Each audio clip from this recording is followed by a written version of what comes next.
global leadership. I participated in a very large study sponsored by Accenture, where we had the opportunity to talk to 150 specially selected high potential leaders from around the world. These were young leaders, not the leaders of today. These were the leaders of tomorrow. And we asked them 3 questions. Describe the most important characteristic of the global leader of the past, the global leader of the present, and the global leader of the future. And we analyzed, well, what was the difference? What are those unique qualities that are going to be different for leadership in the future than were important in the past? Well, the first thing, we found out a lot of similarities. We found about 10 characteristics of leadership were the same in the past, the present, and the future. Things like vision and integrity.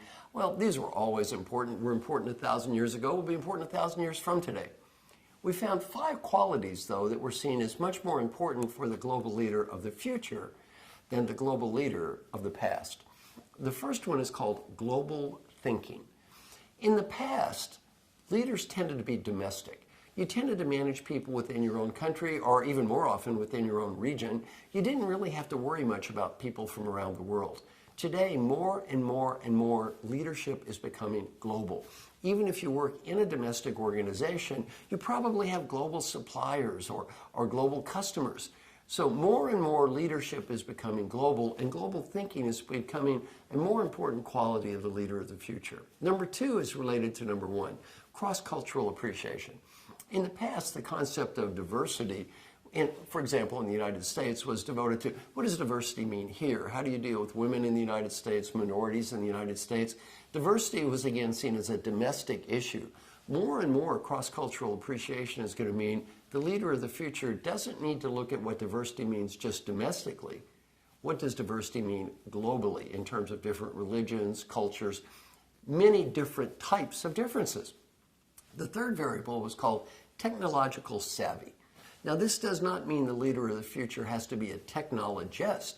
What it does mean is the leader of the future has to understand technology and understand how the most important technology is going to influence our lives today. The leader is going to need to understand what technology is going to influence the value chain, what technology is going to influence logistics, what technology is going to influence marketing. And more leaders are going to have to keep up with new technology. And a lot of leaders aren't doing so well. One of my good friends is Dr. Paul Argenti. Paul is a professor of communications at Dartmouth. Just did a big study. He was pretty appalled at how many CEOs didn't even know what social media was about, didn't understand how Facebook worked. He was pretty appalled at the results. So technological savvy, very important for that leader of the future. The fourth variable, building alliances and partnerships. In the past, leaders were much more likely to operate within the spectrum or sphere of their own business. Today, more and more leaders are going to build alliances and partnerships within the company and outside the company. Let me give you an example of IBM. In the old days, IBM almost used to have no alliances and partnerships. Today, IBM is almost nothing but alliances and partnerships. And they used to take pride in the fact that everything was done internally. Now everything's done with everyone else.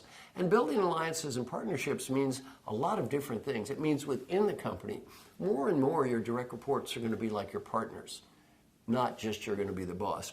Number 2 is building alliances and partnerships with peers, coworkers across the company, building alliances and partnerships with management outside the company, building alliances and partnerships with your customers, with your suppliers, and even with your competitors. Now you might think, what does that mean, competitors? Even though you're competing on some ways, you might be working together in others. For example, the drug industry. Pfizer might be competing with Merck on one product, collaborating with Merck on a different product. Same industry, sometimes competitors, sometimes partners. Building partnerships is going to be much, much more important. And the final variable, number 5, is called shared leadership. Peter Drucker said the leader of the past knew how to tell. The leader of the future will know how to ask. More and more we manage people called knowledge workers. Now, what is the definition of a knowledge worker? They know more about what they're doing than either manager knows. Well, when we manage people that know more about what they're doing than we do, we can't just tell them what to do and how to do it. We have to ask, we have to listen, we have to learn. And that role of the leader means shared leadership as opposed to more of that old top-down, hierarchical, I'm the boss, you're not. The old model of leadership, I did a job. I was kind of an apprentice. I had a boss. They knew more than me. I worked hard. I learned a lot. I became the boss. I taught others. I learned the next job. I came to the boss again. I taught more people. Those days are gone. Most people I work with today manage knowledge workers who always know more than they do.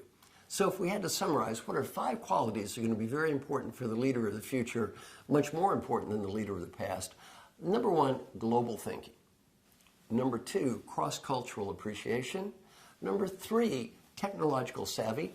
Number 4, building alliances and partnerships. And number 5, shared leadership.